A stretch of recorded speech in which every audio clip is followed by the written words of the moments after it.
Welcome to another deep dive. You know how this works. We take a piece of source material and we extract all the really good stuff from it.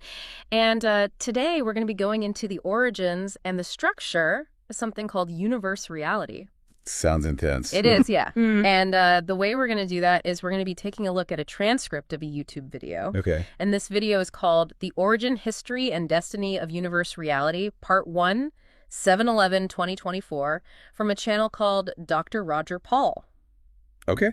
Interesting. Yeah, and what's interesting about this video is it's all centered around this book called the Urantia book. Oh, the Urantia book. Okay, I've heard of that. Yeah. So this video is actually only the first part. And it looks like Dr. Roger Paul is going to be doing a lot of these videos to cover this topic, so we'll see how far we get. Makes sense. Yeah, so Dr. Roger Paul in this video, he's trying to set up some really important basic concepts that maybe we wouldn't think about every day, kind of lay the groundwork to really understand what the Urantia book is all about. Right. Yeah. Yeah. Setting the scene.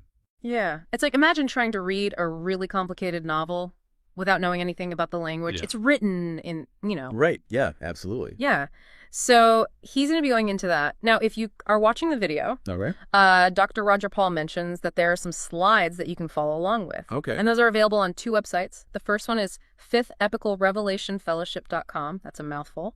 And the other one is atlanturantiastudygroup.org. Oh, wow. And on those websites, you just got to look for UB Study Slides. That stands for Urantia Book Study Slides. Or there's also 2024 Universe Study and Deity Chart Slides. Okay. So those will be helpful to follow along, I bet. Yeah, exactly. Yeah. And he also notes that those links are in the description of the video. So if you're interested, go check those out. Now, it's really important to keep in mind that everything we're going to be talking about today comes directly from the Urantia book. Okay. Dr. Roger Paul is just kind of guiding us through it. Okay. Understood. Yeah. So why is he doing this whole series? What's the point? Yeah. What's the point of this pre-Urantia book study? What's the problem he's trying to solve for people? Well, he's addressing this kind of difficulty that a lot of new readers of the Urantia book have. Okay. They come to it, and there's all these terms and ideas that they've never heard of before. Right. Huge. It's incredibly complex. Right. And so he's trying to create this kind of slow pathway. Oh. So that people can understand it incrementally. Like building blocks. Okay. So, he talks about he's going to cover the nature of deity, the concept of God, the role of the creator son, and this structure of the universe that the Urantia book describes. Okay. So he's not kidding around. No, he's not. He's like really trying to give people a foundation to get this whole huge topic. Yes. Yeah. Yeah. The Urantia book it's a big undertaking. Yeah. Yeah. And in fact, he mentions that when he did a previous version of this course, it took 11 weeks. Oh, wow. With 2-hour sessions each. Yeah. That's a commitment. It is. And he thinks this one might even take longer. Oh, God. Because he wants to explain everything so thoroughly. Wow. So we're getting the Spark Notes version of this 11-week course? I guess so. Yeah. Yeah, the pregame show. Okay. Awesome. So he mentions that he uses a lot of slides. Where does he get all the information for those slides? It's interesting. He's very open about this. He's made a lot of the slides himself. But he said at least half of them come from this chart made by Don Estes. Okay. It's called The Origin, History, and Destiny of Universe Reality. Oh, and that sounds very comprehensive. It does. It does. What's cool is that back in 2011, Dr. Paul actually contacted Don Estes to ask permission to use his slides. And he got permission. Oh, that's cool. So it's like a real collaboration in this community. It is. Yeah, absolutely. And he even mentions that working with Don Estes, they actually found a couple of little things that needed to be corrected in the chart. Oh. So it's like they're both learning from each other. That's really neat. Yeah. Yeah, I like that. So he's drawing on a lot of different sources for this. Right. And he also mentions that he used some slides from the Encyclopedia Urantia. Oh, cool. But sadly, those are not online anymore. But he managed to download them before they disappeared. Oh, nice. Which is good for him. Yeah. That's lucky. Yeah. So it sounds like there's a lot of sharing of resources and stuff in this community, which is... There is. Yeah. Yeah. It's a very collaborative group. Yeah, that's really cool. Yeah. And so he mentions, too, that, the way they study in their group is they'll read an excerpt from the Urantia book. Right. And then they'll discuss it. Okay. And it sounds like that's kind of how this pre-study series is going to work, too. Okay. So it's very interactive. Yeah. It is not just him lecturing. Right. It's about engaging with the text and figuring things out together. Yeah. I like that a lot. Me too. So He talks a lot about these acknowledgments Right. in the Urantia book. Why does he think those are so important? Well, he thinks they're really important because they answer a big question Yeah. that anyone who picks up the Urantia book is going to ask, which is Where did all this come from? exactly, yeah, where did this information come from? Right. And the Urantia book itself says that the information came from celestial beings. Oh, okay. And it was approved by these beings called the Ancients of Days. Oh, wow. The Ancients of Days. That sounds pretty official. It does. It does. Oh. Yeah, and Dr. Paul describes them as the judicial center of each of the 7 super universes. Oh, wow. So they're like the big guys. They are the big guys. Yeah. And he even mentions that they're involved in decisions about whether mortals survive after death. Oh my gosh. So that's, they're pretty high up there. Wow. So he's saying that these really, really important beings Yeah. are the ones who have given this book, like the... Right, exactly. Yeah. Yeah. It's like their stamp of approval. Gotcha. Okay, so let's go into these acknowledgments then. He talks about the first one. He calls it the foreword. What's in that one? Well, this one talks about the process of how the book was put together. Okay. And the rules that were followed. And basically it says that when they were trying to explain these truths, present this information, Okay. they were supposed to use the highest human concepts that already existed Oh. that were related to that topic. Mm-hmm. And they were only supposed to use pure revelation, like direct information from above, Right. when there was just no human concept that could do the job. So it was like build upon what people already have. Yeah, exactly. Yeah. Meet people where they are. Right. And then the book goes on to say that over 1,000 human concepts were actually used in this process. Oh, wow. So it's not just like completely alien. No. It's building on what we know. Yeah. It's like, imagine you're trying to translate a message from one language to another. Yeah. And you want to make sure that the people receiving the message can actually understand it. Right. So you use the words and ideas that are closest to the original meaning, but that makes sense in the new language. I like that. Yeah. That makes a lot of sense. Yeah. Okay. So then he talks about the second acknowledgement. Right. And that one is at the end of Part I, People 31. What's in that one? Well, this one gets really specific Okay. about where the first 31 papers came from. Okay. And those papers are all about like the nature of God and the central universe and the super universes. Okay. So it's like the really big picture stuff? It is, Yeah. the big picture stuff, yeah. And the acknowledgement says that these papers were put together by this commission of 24 administrators from Orvonton. Okay. Orvonton. What is Orvonton? So Orvonton is the name of the super universe that our local universe is in. Okay. It's like a really, really big place. So it's even bigger than a universe. It is, yeah. Yeah, we're in a local universe. Oh, wow. And then that's part of this super universe called Orvonton. Oh, my gosh. Yeah. Okay. Yeah. And they were acting under the authority of the Ancient of Days of Uversa. Okay. And Uversa is the headquarters planet of Orvonton. So we're going way up the chain of command here. Way up there. Yeah. And the acknowledgement even tells us when and where this happened. It was in 1934 AD on Urantia, which is Earth's planet number 606 in the system of Satania. Wow. Which is part of the constellation Norladek. Okay. That's a lot to take in. It is. Yeah. All in our local universe of Nebadon, Okay. which was created by Michael, whom we know as Jesus, Okay. and the creative Mother Spirit. Oh, wow. So it's like a whole family tree of our cosmic origins. Yeah. Yeah. No kidding. Yeah. It's pretty mind-blowing. It is. It is. Okay. So we've got this really specific lineage for where this information comes from. We do. Yeah. The book's laying it all out there. Yeah. Yeah. That's amazing. Okay. So then there's a third acknowledgement.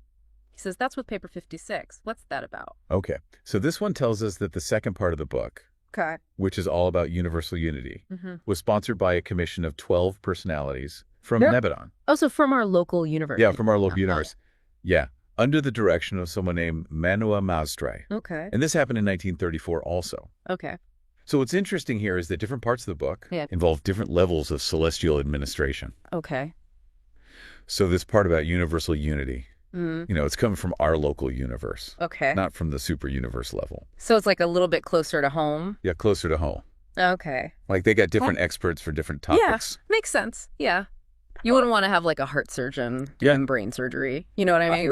Right. The right person for the right job. Exactly. Exactly. Yeah. Okay. And then the last acknowledgement that he talks about is about paper 63. Yeah. and all the papers that come after that, Right. which focus on Jesus. Right. Yeah. So this is a big one.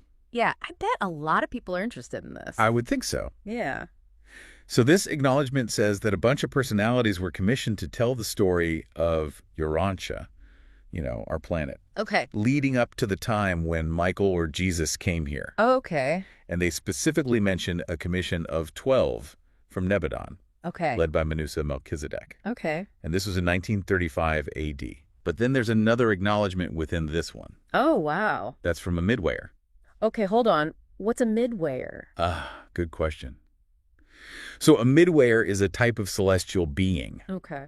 And this midwayer explains that they use a lot of human sources to tell the story of Jesus, Oh, but they also use superhuman records okay. and something called planetary memory. Planetary memory, what is that? Yeah, so basically it's like the midwayers have access to the memories of the planet, Oh, wow.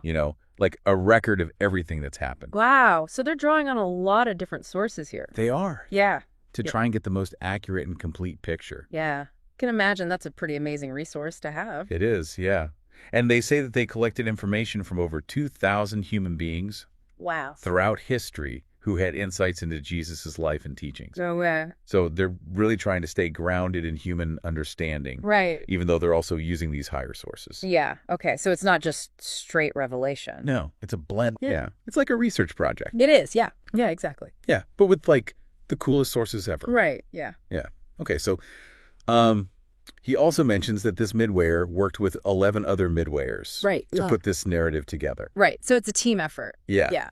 And Dr. Roger Paul's point here is that this is why the story of Jesus in the Urantia book might be a little different from the Bible. Right. Yeah. Because it's drawing on different sources. Yeah.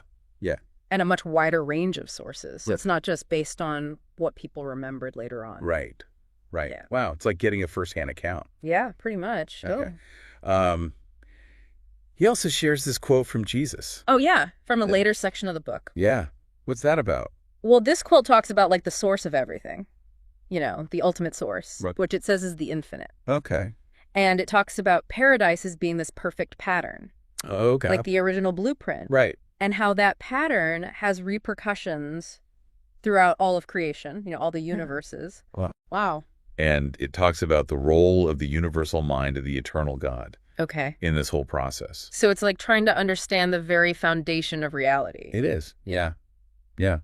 And then it goes on to talk about how we progress from physical causes, Right. in the material world Okay. to intellectual self-awareness, like being able to think and reason, Right. and then eventually to spiritual selfhood, Okay. which is, like the highest level of being. Right. So like a journey. Yeah. Yeah. It's a journey. Yeah.